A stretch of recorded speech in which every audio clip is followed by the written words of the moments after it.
life of our church. If you don't know me, my name is Robin. I'm the lead pastor here at Lift, and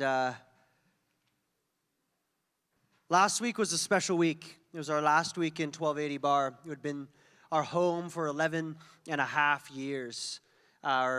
Just an incredible celebration. Who was at baptisms last week? Come on, it was legit, right? I can see a few of you. It's awesome. I can see you now. At 1280, I couldn't see you guys, and now I can see you. So I can see a few of you that were baptized. It was incredible.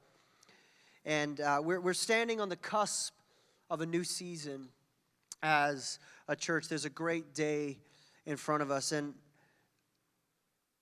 tonight's message is going to be a little bit different than you're used to. If you're at Lift Church and you've been here for a while, you get accustomed to maybe a style of preaching.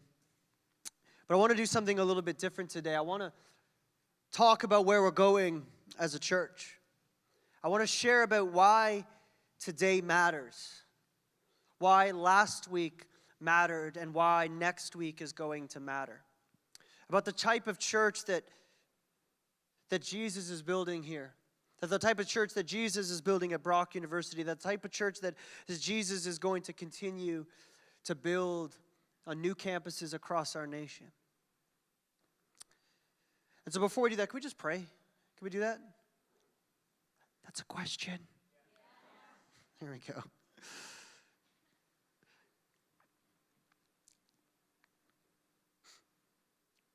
Jesus, what a special moment it is to be able to move into a new season together. To be able to take a bold step together.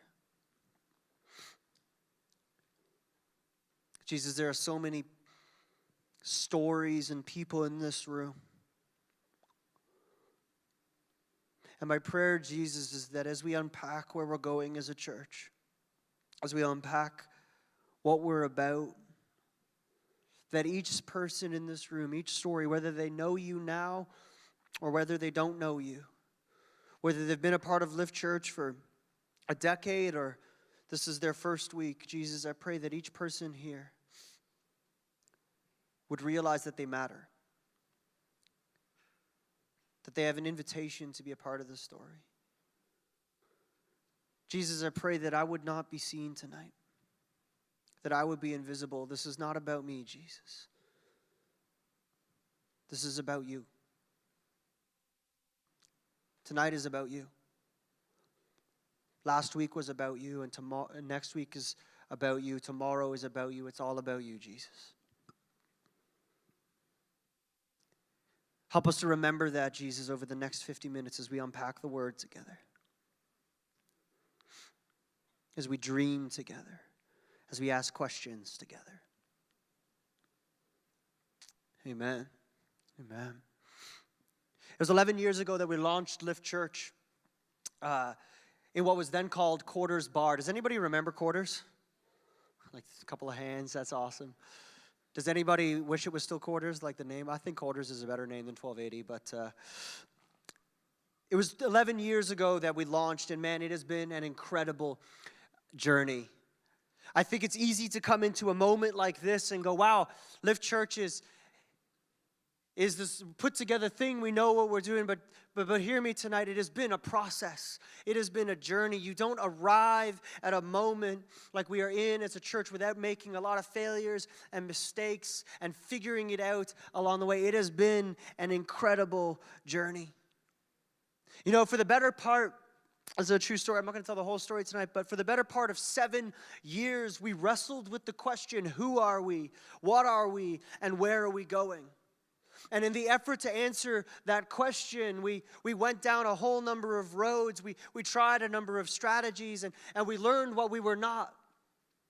But in the process of learning what not to do and who we were not, we started to discover that we were called to something incredible, that we were called to something beautiful.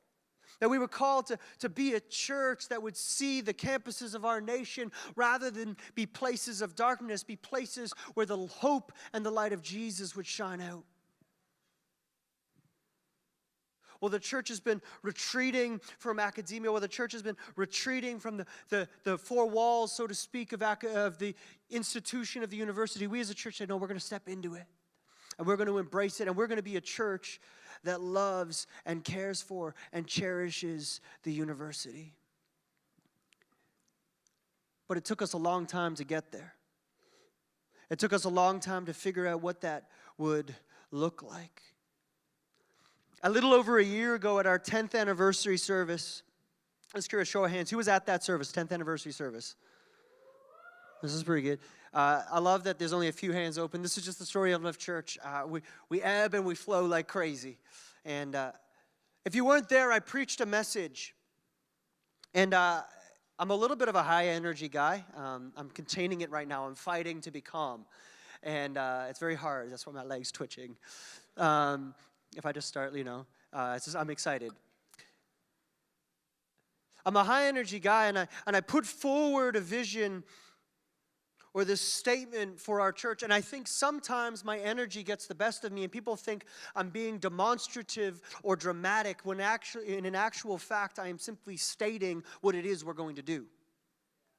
And I said a year and a half ago, or a year and 2 months ago at that that 10th anniversary service, that we were going to walk a road, no matter the cost, no matter how difficult it was, no matter how long it's going to take us, we are going to remain faithful to putting one foot in front of the other. And I walked across the stage just like this. And I said, we will remain committed to seeing churches planted on the university campuses of our nation. And we're going to see a great day at our location at McMaster to see many more people come to know Jesus.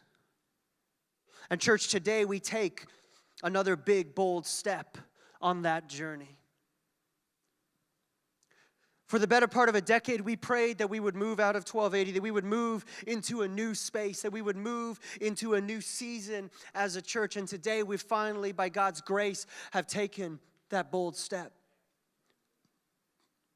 I was reading a poem this week in a book I'm reading. It's funny how God aligns things you're reading with what we're saying.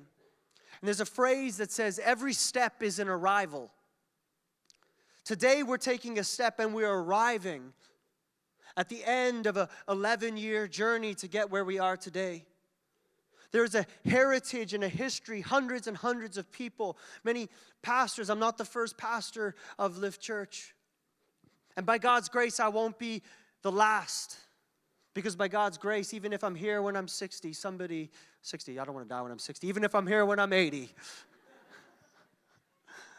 Sorry, Laura. By God's grace, someone will be there to take over the reins. I don't say that to be excitable. I say that as a statement of faith that Lift Church is not about a person. It's always bigger than the person. But we've been taking steps and steps and steps, and today we arrive at a new place. But the thing with every step being an arrival, at the same time, every arrival is the beginning of a new journey.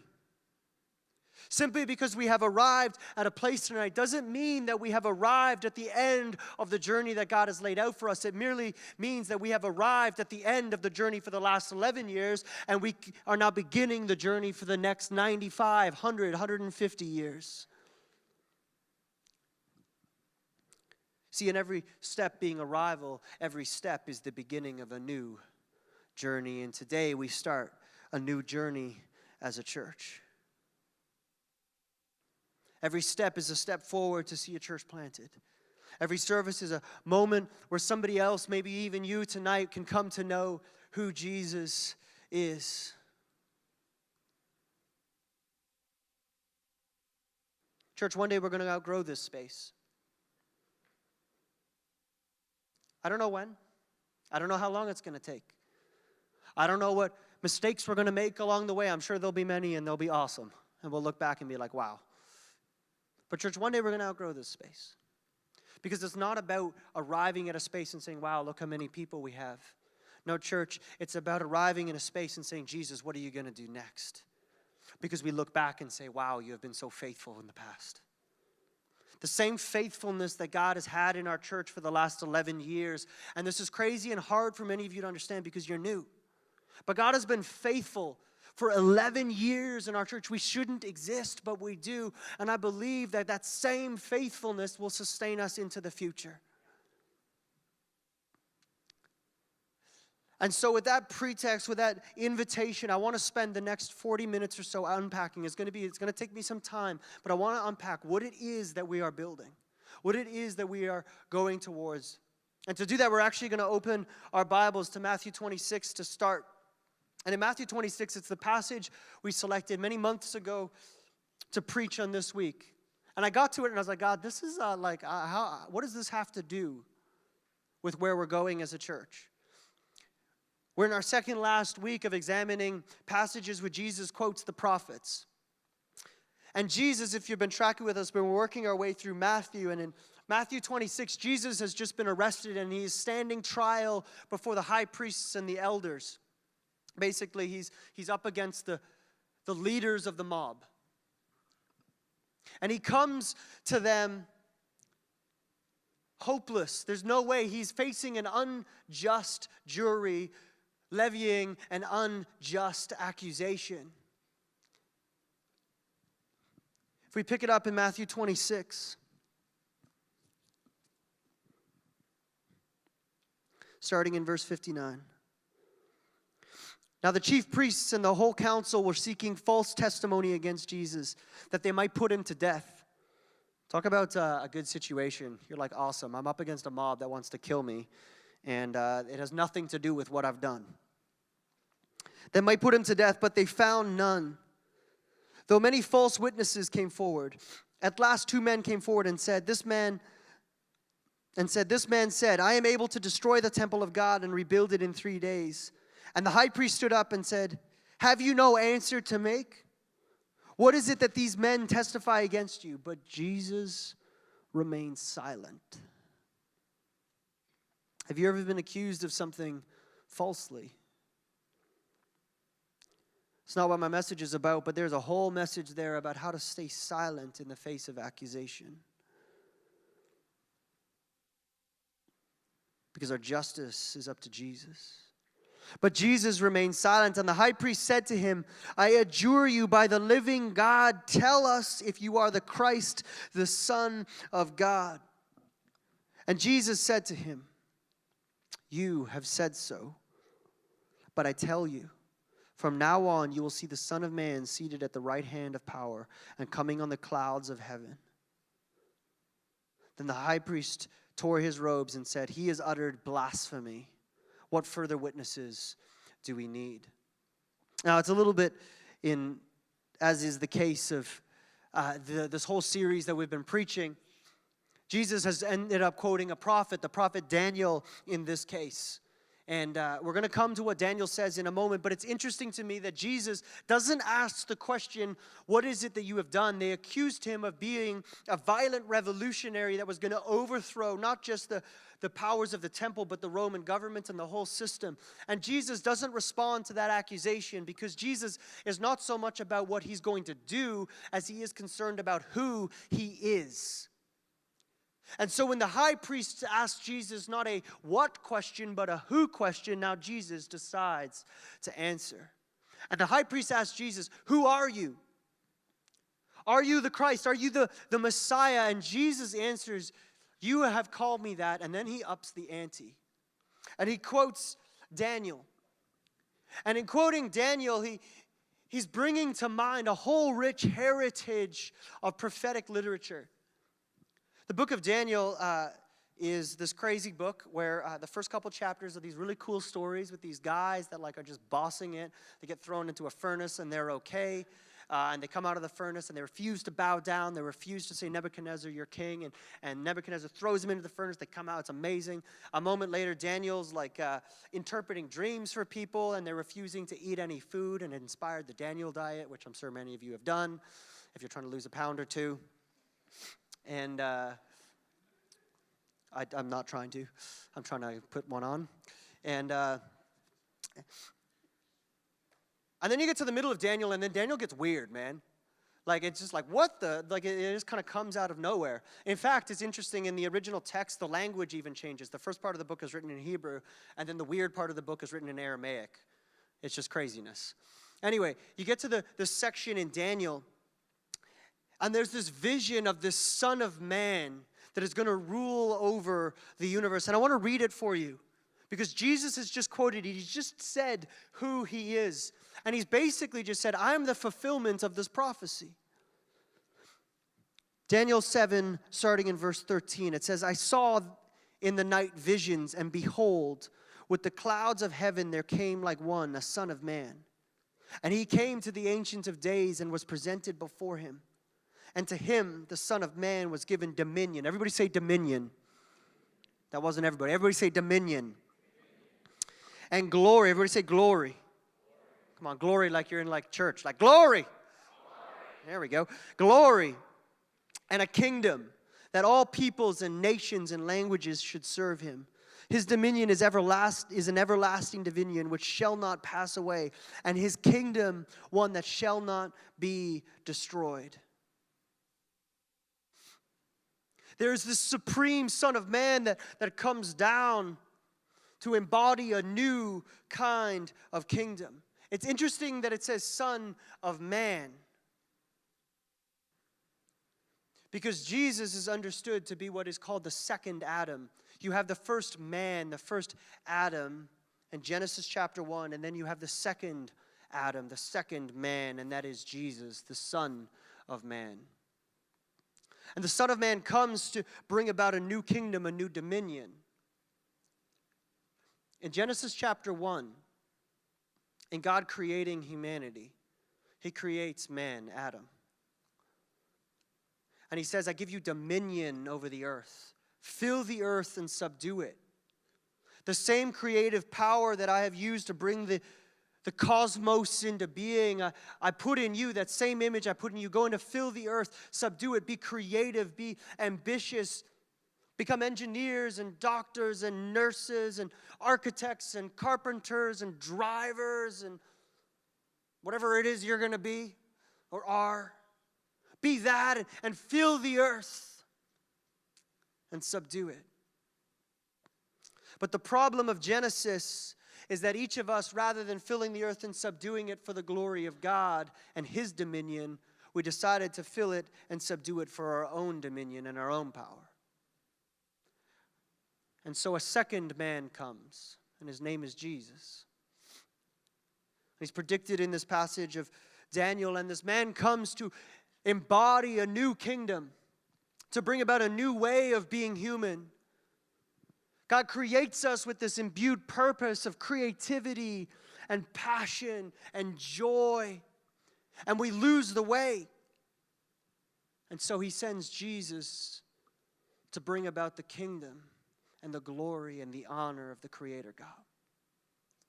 And so Jesus comes to bring this kingdom.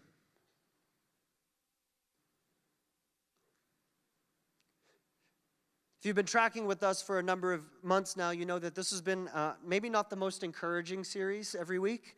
I didn't really anticipate how intense the prophets are. I mean, I knew it, but I didn't anticipate how preaching basically Jesus' critique on the culture through the prophets would be for like 16 weeks in a row.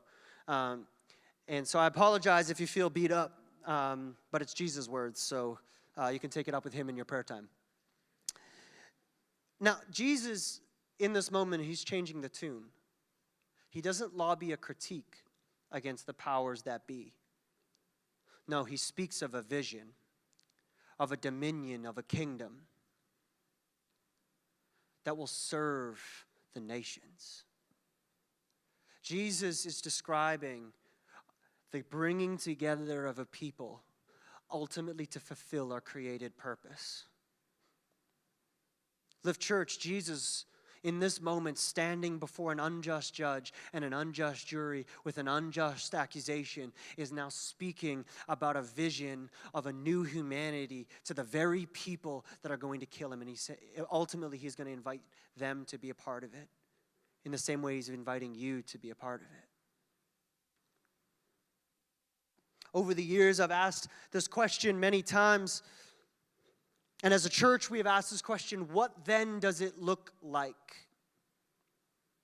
If Jesus is bringing about a new kind of kingdom, what does that kingdom look like? In 2009, we went on a retreat, the leadership team of the church. We went on a retreat to Guelph. Fun anecdote is that I was being teased about who I had a crush on. I had a crush on my wife, and 2 weeks later we were dating, and a year later we were married. So that was one positive outcome of that retreat, is it forced me to get my courage together and ask Laura out on a date, because everybody saw the writing on the wall. And 2009, we laid out and we studied this question: what does Jesus' church look like? What does his dominion look like? And we came to Acts chapter 2. So if you have a Bible, flip to Acts chapter 2. We're going to spend the rest of our time there. Acts chapter 2 and verse 42, and we came to it. And we set out a number of core values that would steer our church. 4 years later, in 2013, January 2013, Lift Church was facing a decision. Do we close our doors? And the team said, Robin, we can either basically fold it up, or if you want, you can take the reins and see what you can make of it as a leader. And so in January 2013, I think it was January 13th, 2013. Might have been January 6th. What? Camera people, I'm about to drive you crazy. I stood on the ground in 1280. And I would say there was this many people. Right? So that's like about 30 people.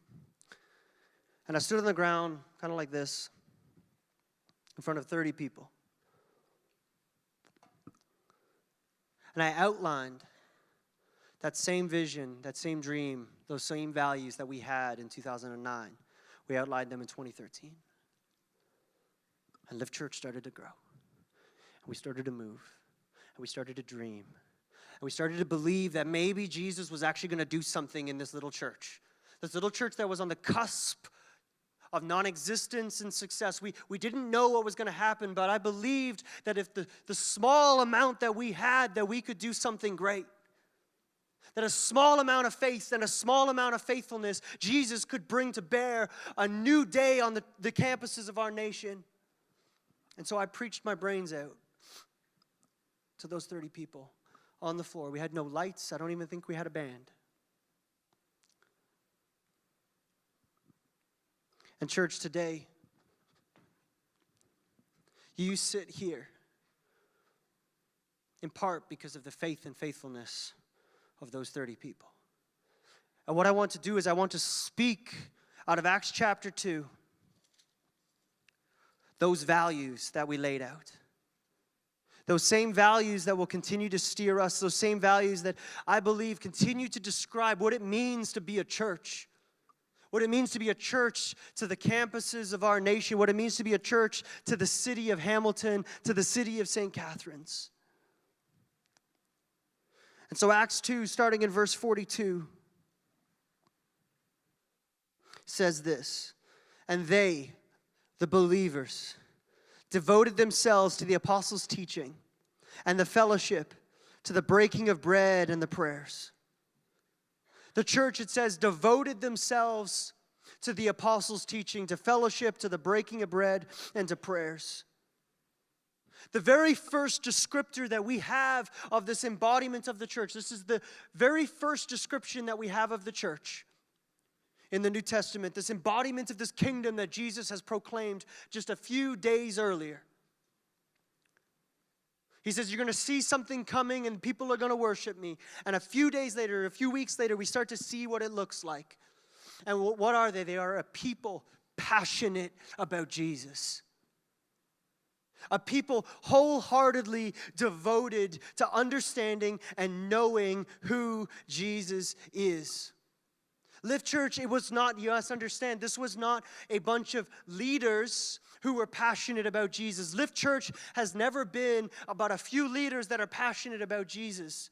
No, the church is a body where every person is saying, I am passionate to know and walk in intimacy and in the way of Jesus. This is your responsibility as much as it is mine. If we're going to be a church that is going to change the world, then each one of us needs to come to Jesus and say, who are you? Where are you going? What are you like? What is your way? What is your truth? How do I follow you? They came and they were devoted. Every person was wholeheartedly devoted to the way of Jesus. This was not a top-down devotion. This was a ground-up. Where the leadership of the church, the apostles at the time, were forced into a position where they had to be teaching so often and so much that they were run ragged because the people were so hungry to know Jesus. Can Lift Church be a place where people are hungry to know Jesus? Can we be a place where we're banging down the door on Sunday saying, Jesus, I want to know who you are and what you're like and what you're about and where you're going? This is the starting place of what it means to be a church. Not where I'm passionate about Jesus, but where you're passionate about Jesus. Saying, who are you? What are you like? Where are you going?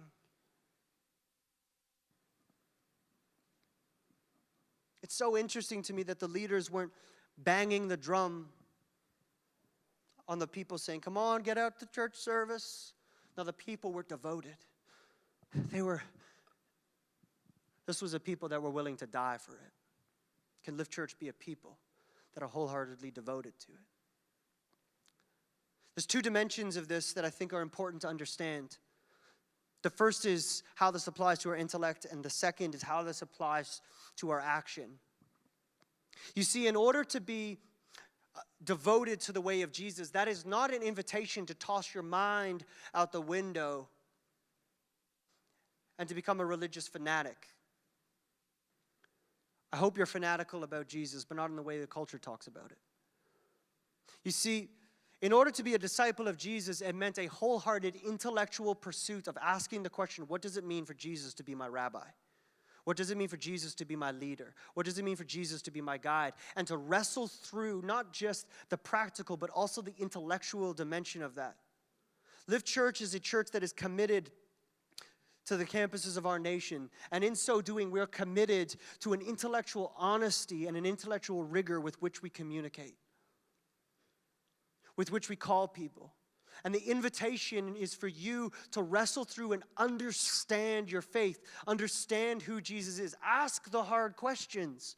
Ask the difficult questions and say, Jesus, what does this and this have to do with each other? How do I understand science and faith, culture and faith, modern issues and faith? How do I understand war and faith? How do I understand the scriptures? How do I understand the Old Testament? How do I understand the New Testament? Asking the questions. If you want to be serious about the way of Jesus, then you need to be serious about intellectually wrestling with what the scriptures have to say about Jesus. Don't check your mind at the door. Bring it with you to church. Bring all of yourself to church. The second dimension is that in the midst of this intellectual seriousness, there is a practical seriousness. Following the way of Jesus meant doing the way of Jesus. This means that in becoming devoted to the apostles' teaching, they weren't just asking the questions intellectually about what the apostles were teaching. They were asking, what does this mean in my life? If we're going to be a church that's going to change the world, then we need to say, Jesus, who are you and where are you going? And how am I being called to change how I'm thinking and living and acting and moving and interacting and praying and longing and dreaming and taking all of that and saying, Jesus, mold it, shape it, guide it, direct it. You see, at the core of Lift Church is this principle that each of you is on a journey. None of us is following Jesus perfectly. But if all of us are committed to following Jesus together, then Lift Church will be a place where people walk in and they go, I want to know who Jesus is. I want to know who Jesus is. Are you asking that question, Jesus, who are you? What does it mean to follow you? And so the first value we set out was that of discipleship, the serious pursuit of being a people committed to the way of Jesus. That's why we have such emphasis on Simple Church. We're still refining it. It's a model we've been refining for 10 years. We're going to keep refining it. But what if Simple Church was a place where we didn't just come and connect and hang out, but was a place where we gathered and asked the question, Jesus, who are you? And what do you have to say to me? That is a vision of a church where each of you is empowered to ask the question. Verse 43, if we keep going, we get to the second dimension. And awe came upon every soul, and many wonders and signs were being done through the apostles. And awe came upon every soul.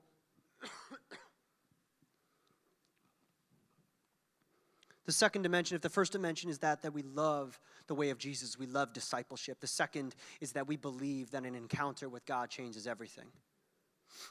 Now, this is the beautiful part about being a church. On the one hand, we're intellectually serious about Jesus. But because we're intellectually serious about Jesus, because we build our faith on a clarity, on a conviction, it means that our faith in Jesus is not bound by what we believe is possible, but actually, because our faith is firm, we can be a church that believes in the impossible. Because we have seriously intellectually asked the question, and because we have seriously in our lives asked Jesus, who are you? And we've wrestled this through, that empowers us to be a people of bold faith. Lift Church has and will always be a place where we desire people to encounter the living presence of a supernatural God. What a privilege it is to say and speak of the supernatural in a place like a university. Because we believe in Jesus who was raised from the dead, and the same power that raised him from the dead resides in you. And I believe that that is intellectually defensible, but it is also experientially defensible. And each one of you needs to have an encounter with the living God. You know, wouldn't it be incredible if each of us came to church to worship, not because we have lights. This has nothing to do with the production value.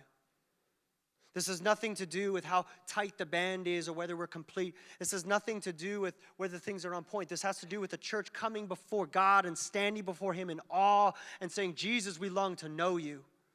We long to worship you. We long to experience you, all of mind, all of body, and all of soul. See, out of this, we can build a faith that begins to move mountains. Out of this, we have a faith that churches can be planted in places where they shouldn't. Out of this, we have faith that each one of you can accomplish things you never dreamed were possible. Out of this, we have faith that each person in this room has a call and a gift that as you encounter God, you can start to lead other people to encounter God. Which leads me to the third piece. It says, all who believed were together and had all things in common. All who believed were together and had all things in common. It's interesting that when it says they had all things in common, it doesn't mean what we may think it means. At Lift Church, we're not about creating a monoculture or a Christian subculture. It would grieve me deeply if I walked in and you all sounded the same, looked the same, dressed the same, liked the same music, and spoke the same way. When it says they have all things in common, it is not saying that the church was its own little subculture that created people that were welcome to it, that were also the same. The church has not and never will be about uniformity or conformity. The church has always been about having everything in common. And there is a world of difference. Check this out. This is so cool. You guys ready for something cool? I don't know how many different nationalities are in the room tonight. I imagine quite a few, but in the early church, they were rocking up, and they didn't have airplanes, and you know, I guess that's how most of us get around. From other nations. I didn't take a boat from South Africa. And anyway, they had, check this out, in verse 8 it says this. It says, the Parthians and the Medes and the Elamites and the residents of Mesopotamia and Judea and Cappadocia and Pontus and Asia and Phrygia and Pamphylia Egypt and the parts of Libya belonging to Cyrene, and the visitors of Rome, both Jews and proselytes, Cretans and Arabians. We hear them all in their own tongues speaking the mighty works of God. You had this multicultural, multi-ethnic, multi-geographic, multi-age gathering of people. They were not the same. The church has never been about gathering people that are all the same. If you read the New Testament, you will discover that the ministry of the Apostle Paul was basically the defense of diversity in the church. He spent his entire ministry arguing that there was place for both Jew and Gentile, native and foreigner, in the kingdom of Jesus.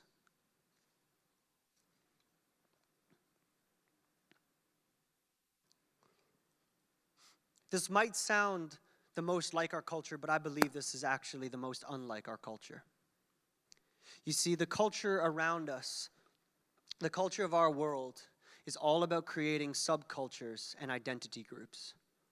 You can belong if you hold this particular position, if you like the same music on a purely superficial level, if you're the same economic class, if you're the same race, if you're the same language, if you're the same area growing up, if you're the same perspective on or opinion on whatever issue, if you're of a particular political stripe or not. And we gather into these little subcultures, and then we kind of just talk about how everybody else is terrible. There's actually a word, it's called an echo chamber, where we just gather with people that agree with us. But in this church, in the church that had everything in common, they had none of that. They were so diverse, they were from so many different nations that they couldn't even speak the same language in the room. Imagine a church service where all of you spoke different languages. Now that's church. Not where we gather because we're all uniform and conform and a part of the same subculture, but rather a church where we are uniformly aiming in the same direction. It wasn't about what was in them, it was about who they were serving. You see, what they had in common had nothing to do with what was in them or on them or in their hands. What they had in common was that they all had the same king, and his name was Jesus. Church, I believe that we live in a generation that is more connected than we have ever been. We have more access to information than we have ever been. We have more ability to get in touch with friends than we ever have, and yet it seems that we are more lonely than we have ever been.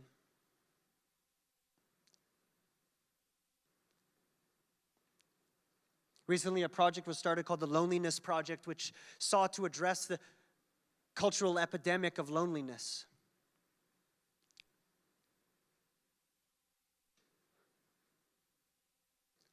Church, what if we all had everything in common and valued and treasured people, not because of what they had or where they came from or what they were like, but we treasured people simply because they were made in the image of God. And then we gather as a people. The beautiful thing is anybody can be invited to this. There's no exclusion. We gathered as a people with a common king and a common mission to serve that king. Common doesn't mean total agreement. We've never pursued perfect agreement on everything.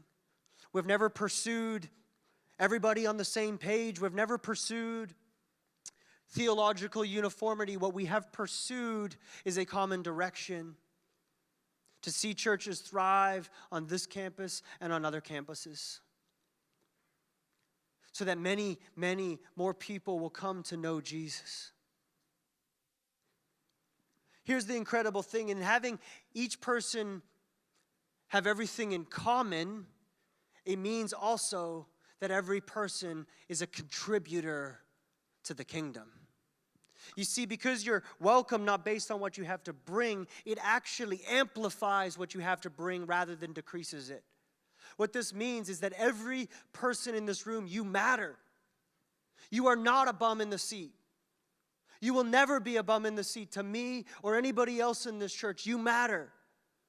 And that is so hard to communicate to a room where I can't possibly know all of you. But you matter. Your seat matters. Where you are coming from matters. Your story matters. Your gift matters. Your contribution matters. Your perspective matters. And your opinion matters. To build what you've seen, this room tonight has been the collection of more gifts than I could lay out. Gifts you probably wouldn't have even anticipated. It's involved carpenters. It's involved people with production background. It's involved people with sound experience. It's involved people with that can drive trucks and know the trucking industry. It's involved staff from the city. It's involved staff at the university. It's involved people learning their food handling. It's involved learning new skills and talents to serve the church. It is involved, I could just go on and on and on and on. Engineers and nurses. I don't know what your story is or what you think you have to bring. And we always ask the question, what is my supernatural gift? What if we just started to ask the question, Jesus, why have you put me in the seat? Because you matter.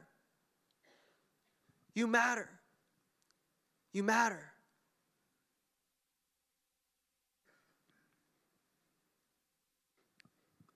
The fourth, it says, and they were selling their possessions and belongings and distributing the proceeds to all as any had need. The first was a passionate discipleship. The second was a serious encounter with God. And a third was a new kind of authentic relationships. The fourth, church, is that we believe that justice and service are the fundamental call of the church. That the job of the church is to step into our world and serve and to love it.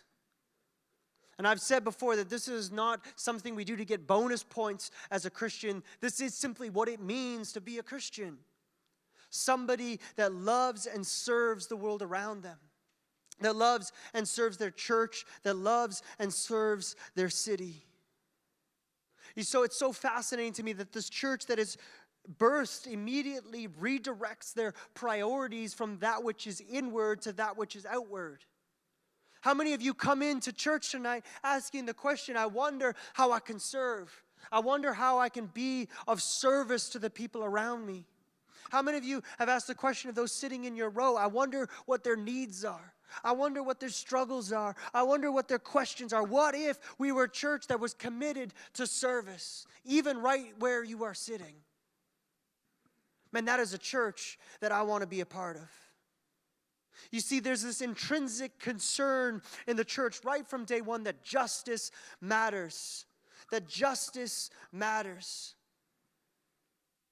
That we no longer live every man or every woman for ourselves. We live every man or every woman for the problems and the challenges and the difficulties of our brother and sister next to us and our friend and our neighbor just down the street outside of these walls. A people that are fundamentally outward rather than inward oriented. It means that we are a people that sacrifice our interests, our time, and our resources for the service of people around us.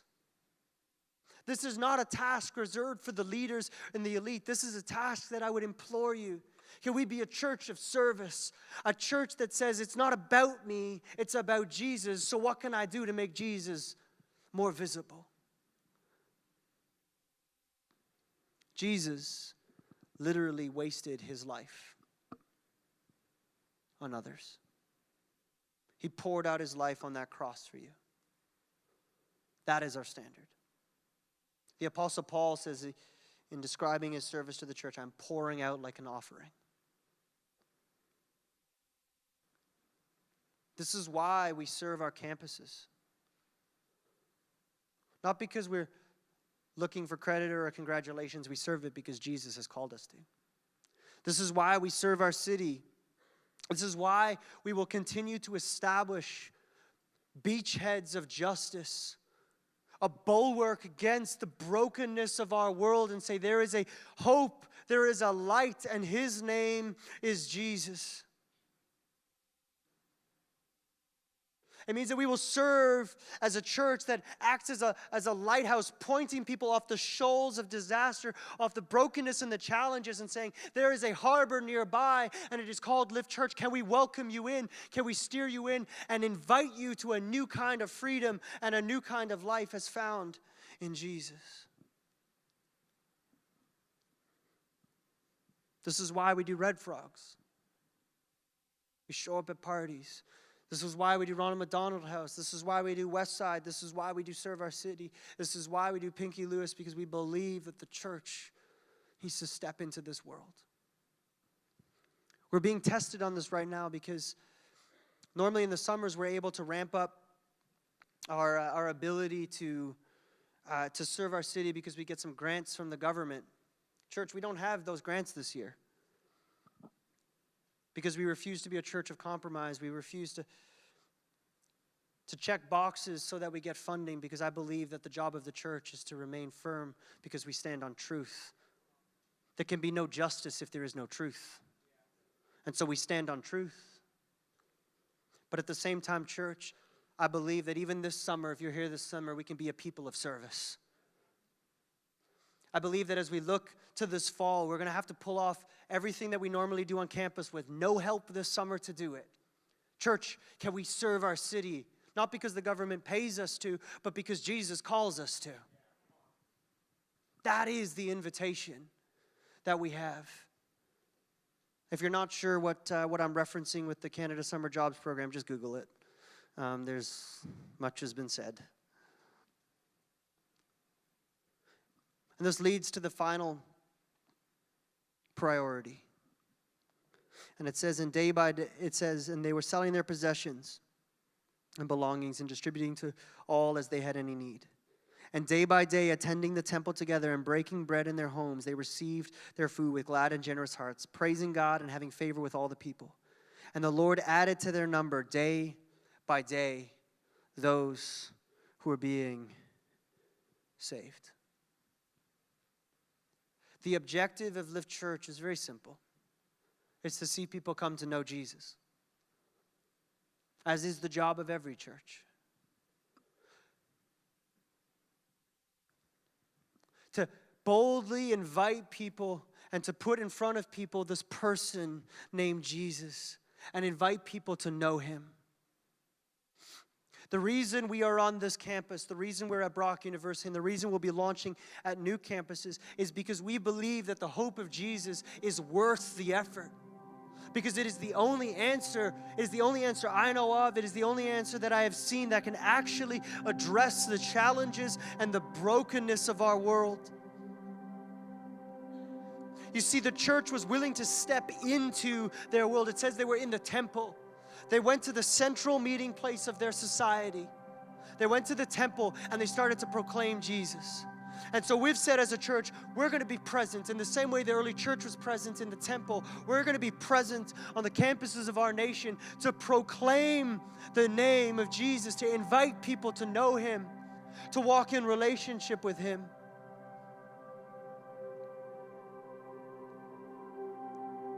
Because outside these doors and across our nation, there are millions of people that have never heard the name of Jesus. And I know some of you may not even know him tonight. This might be your first time at church.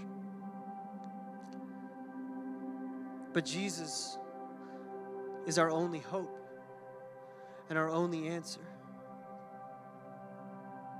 There are whole segments of this campus, even staff, faculty, different collections and groupings of people that remain unreached by Lift Church. What if we reached them? What if our hearts broke for them? What if we were to make it our mission to see people come to know Jesus?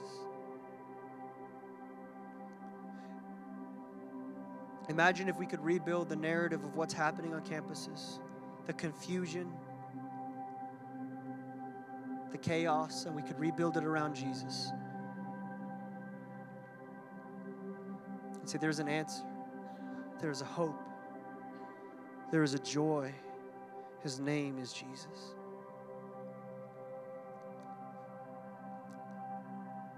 Here's the thing. We need you. I can't do this. I can't. I can only preach so loud. My reach is only so far. We need you. You matter. You matter because you can reach people that we can never reach. You can announce the hope of Jesus to people that we could never announce it to. This vision of a church cannot be carried by me. It cannot be carried by those that are leaders. It cannot be carried by the simple church leaders. It must be carried by a people that hold all things in common and say, Jesus, this is about you. It's for you. This is not a vision of a program. It is not a vision of a set of nice things that we can invite people to. No, this is a vision of a movement. A movement that if we can learn to distill it, if we can learn to become uniformly passionate about seeing people come to know Jesus, I believe it is a movement that will sweep our nation. It is a movement that will transform our nation. Because where there is a people that are committed to saying it's all about Jesus, and we're going to go into the darkest places, how can it do anything when we shine light in the midst of these dark places? Do anything but change it. Do anything but transform it. I'm not putting in front of you today a vision of a program. I'm putting in front of you a vision of a movement, of a church, an invitation to belong to something that is bigger than you, bigger than me. It's bigger than the sum of us. It's a vision to see our cities and our campuses transformed by the hope of Jesus. That in the same way the Lord added to their number daily, can we be a people that pray? What if every one of us were to pray one more, Lord? One more, Lord. One more, Lord. One more campus. One more soul. One more person. One more baptism. One more simple church leader. One more simple church. One more story of Jesus' grace transforming lives.